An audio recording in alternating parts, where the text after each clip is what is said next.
एक समय की बात है, किसी एक राज्य में हरिशंकर नाम का राजा राज करता था। उस राजा के 3 बेटे थे। उसकी ख्वाहिश थी कि वह उसका सबसे काबिल बेटा उसकी राजगद्दी संभाले, लेकिन वह इस बात लेकर संशय में था कि तीनों में से किसे वह अपना राजपाट सौंपे। एक दिन राजा को एक तरकीब सूझी।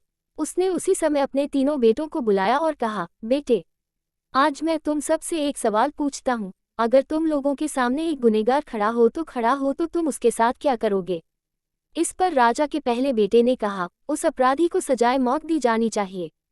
उद्धरण चिन्ह। इस पर राजा के तीसरे बेटे ने सभी को एक कहानी सुनाई। एक राजा था जिसके पास एक बुद्धिमान तोता था। एक बार उस तोता ने महाराज से कहा, मुझे अपने माता और पिताजी के पास जाना है।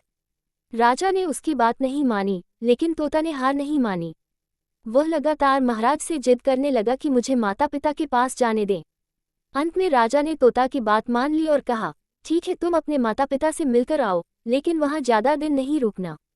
राजा ने तोता को केवल 5 दिन की अनुमति दी और कहा, तुम 5 दिन में अपने परिवार वालों से मिलकर लौट आना। इसके बाद तोता 5 दिन के लिए अपने माता पिता के पास चला गया।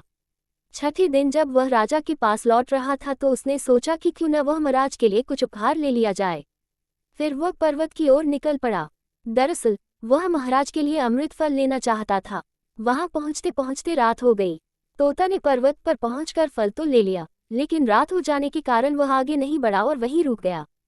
उस रात जब तोता सो रहा था तभी एक सांप वहां आया और उसने राजा के लिए गए अमृत फल को खाने लगा। सांप ने फल को खाया, इस कारण उस फल में जहर फैल गया था। हालांकि तोते को इस बात की भनक तक नहीं थी। अगली सुबह जब वह जगा तो फल लेकर महल की ओर चल पड़ा। जब वह महल पहुंचा तो खुशी खुशी सीधे राजा के पास गया और कहा, महाराज, मैं आपके लिए यह अमृत फल लेकर आया हूँ। आप इसे खाएंगे तो सदा के लिए अमर हो जाएंगे। ये सुनकर राजा काफी प्रसन्न हुए। उन्होंने तुरंत उस अमृत फल को खाने के लिए मांगा। इस पर एक मंत्री ने कहा, जरा रुकिए महाराज, आप इस फल को बिना जांच किए कैसे खा सकते हैं? एक बार यह देख तो लीजिए कि तोता द्वारा लाया गया यह अमृत फल सही है या नहीं। राजा उस मंत्री की बात से सहमत हुआ और कहा कि तुरंत इस फल को एक कुत्ते को खिलाया जाए। राजा का आदेश पाकर सैनिक ने फल का एक टुकड़ा कुत्ते को खिलाया। फल खाते ही कुत्ते की मौत हो गई। ये देख राजा गुस्से से आग बबूला हो गया। उसने क्रोध में आकर तलवार से तोता के सिर को काट दिया, साथ ही फल को फेंकवा दिया।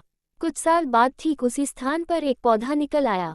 ये देख राजा को लगा कि यह उसी जहरीले फल का पौधा है। उसने सभी को आदेश दिया कि उस पेड़ का फल कोई नहीं खाएगा। कुछ दिन बाद एक वृद्ध व्यक्ति उस पेड़ के नीचे आराम करने के लिए रुका। उसे भूख भी काफी जोर से लगी थी। उसने उसी पेड़ से फल तोड़ा और खाने लगा।